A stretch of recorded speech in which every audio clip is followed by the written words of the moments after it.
It's likely that you've at least heard of the Elephant Man before, but maybe you don't really know much about him. Here's the entire weird and tragic history of Joseph Merrick, the Elephant Man.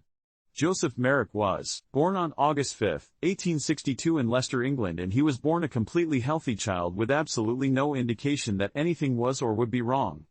There are different accounts of exactly when Joseph's dementia started to appear, but general consensus is that they didn't become severe until he was about 5 years old.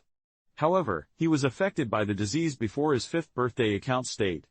That as early as 21 months, he began developing a swelling of his lips, followed by a bony lump on his forehead which later grew of course to roughly resemble an elephant's trunk. During his early years, Joseph and his mother, Mary, were extremely close. All things considered, Mary Merrick's story also had its fair share of tragedy. Apart from Joseph, she had 3 other young ages. Mary Merrick herself died young, passing away from pneumonia in 1873 when Joseph was only 11, as it would any loving son. Her death devastated Joseph and only brought a worsening of Joseph's tragic tale at the time of his mother's death. Joseph's deformities were severe and Mary was essentially Joseph's closest and only friend after Mary's death.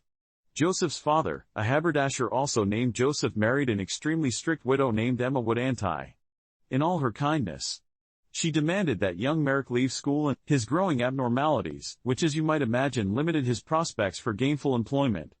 However, against all odds, Joseph found a job at a cigar shop. But his career, as his right hand soon became too large and too clumsy to do the work needed to roll cigars. Since the stipulation of Joseph, earning money for the house was still intact, his father got licensed to sell gloves. A hawker's license is essentially a license to be a door-to-door salesman. This career path too was short-lived, as Joseph's appearance frightened prospective customers. Say his sales numbers were very poor through no fault of his own. But that didn't stop his father from beating him if he came home, having made no sales. At the same time, his stepmother he had earned the money to pay for them. It was at this point that Joseph Merrick decided to leave his father's home when Joseph was 17 years old. His uncle Charles Merrick took him in. But this, Joseph finding any gainful employment. Soon after, his hawker's license was revoked, and it wasn't just revoked because he wasn't making any sales. It was revoked on the grounds that he was terrorizing though all he was trying to do was make an honest living with no other options left. Joseph Merrick went into the Leicester workhouse system, which was an institution where those unable to support themselves were offered employment. Of course, the workhouses themselves were famous for their cruelty, but that was nothing new for young Joseph Merrick. He stayed in the workhouse for 5 years before contacting music and performer Sam Tour to see if maybe the right job for him was something he'd been dealing with his whole life. Maybe strangers should be paying to stare at him. This is an important note because this fact of his life has been misconstrued for dramatic purposes in plays and in movies. It was, in fact, Joseph Merrick, who sought to show himself as a terrifying oddity as a means of financial support. This isn't to say that Joseph Merrick was looking for or deserved the unfathomable hardships that his life as a sideshow attraction would bring. But he wasn't taken advantage of by a brutal manager, as is often depicted in dramatizations of his life. Sam Tour decided that he could indeed make money exhibiting Merrick by essentially turning him into a traveling exhibit to accomplish this tour, organized a group of managers for Joseph Merrick, music hall operator J. Ellis, a traveling showman named George Hitchcock, and a fair operator named Sam Roper. It was this team of managers that came up with the name and began selling Joseph Merrick as, quote, the Elephant Man, advertising him as half man and half an elephant. Initially, the team showed Merrick around England's East Midlands, including Merrick's hometown of Leicester and nearby Nottingham. He was then taken to London for the winter season. George Hitchcock, one of Merrick's managers, contacted Tom Norman, a real showman who ran penny gaff shops in London's East End. A penny was, quote, a popular entertainment for the lower classes in 19th century England, sometimes exhibiting human curiosities like Merrick. Without even so much as a meeting, Norman agreed to take over Merrick's management. And in November, Hitchcock traveled with Merrick to London, where he would begin his upon first seeing Merrick. Tom Norman was initially concerned that Merrick's appearance might actually be too horrific to be successful as a novelty. Nevertheless, he decided to show Merrick men in the back of a shop on Whitechapel Road for publicity. Norman decorated the shop with posters that had been made by George Hitchcock that played up the whole half-man, half-elephant angle. The exhibit was successful, but it wasn't exactly a smash hit. In fact, the lion's share of the profits came from sales of a pamphlet that was made about me.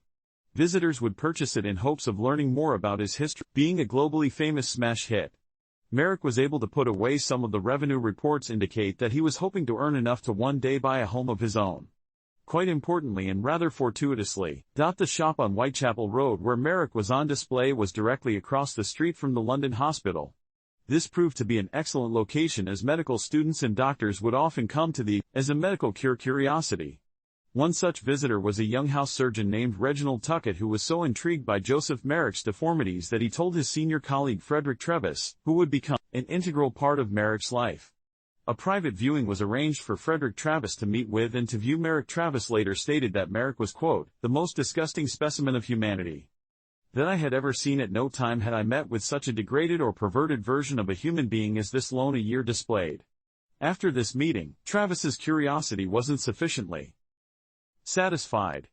He had his colleague, Reginald Tuckett, ask Merrick if he might be willing to come to the London hospital for an examination, to which Merrick agreed, even to get the short distance to the hospital for exam. Merrick wore a costume to shield himself from the public. The costume consisted of an oversized black cloak and a brown cap with a burlap sack to cover his face. During Travis' examination, he made the following reports. He measured Eric's head circumference to be 36 inches or 91 centimeters, which is extremely large. His right wrist was measured at 12 inches, fingers at 5 inches. He also noted that his skin was covered in wart-like growths, the largest of which had an unpleasant smell. There were also parts of his body in which his skin set of his body. There were apparent bone deformities in Merrick's right arm, both of his legs, and of course, in his alarmingly oversized skull. Merrick's left arm and hand were normal by all accounts and were not deformed. His penis and scrotum were also normal and unremarkable. Apart from his deformities, Travis concluded that Merrick appeared to be in good general health.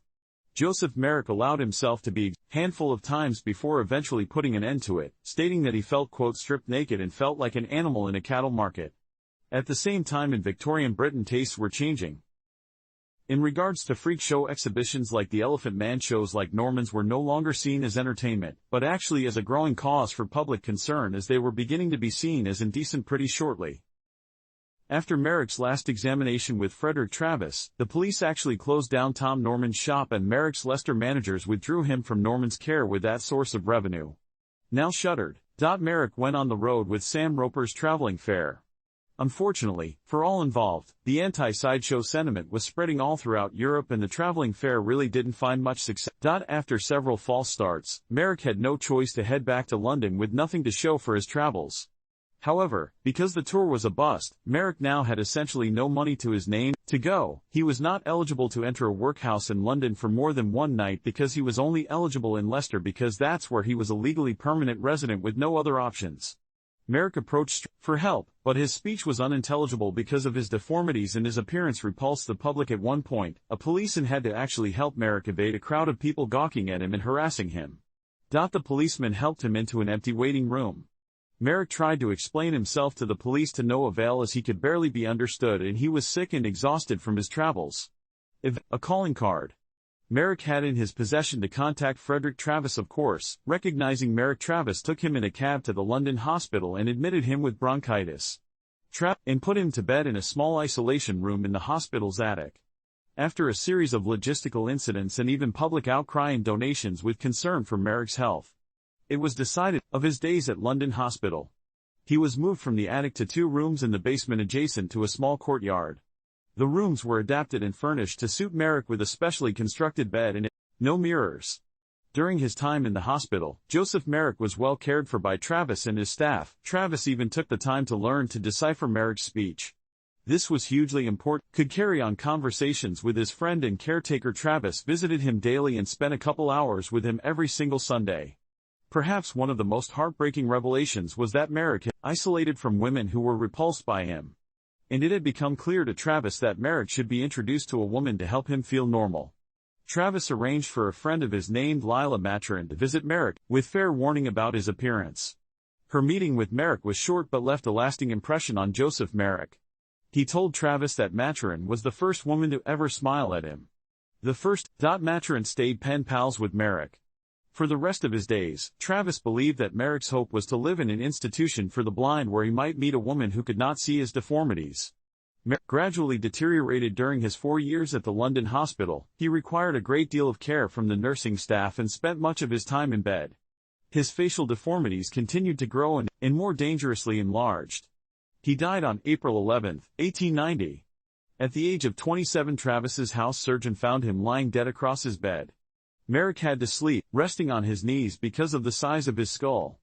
It's believed that he died just trying to lay down and go to sleep like everyone else. Travis, who performed the autopsy, concluded that Merrick had died of a dislocated neck. To this day, Merrick's exact medical condition remains unknown.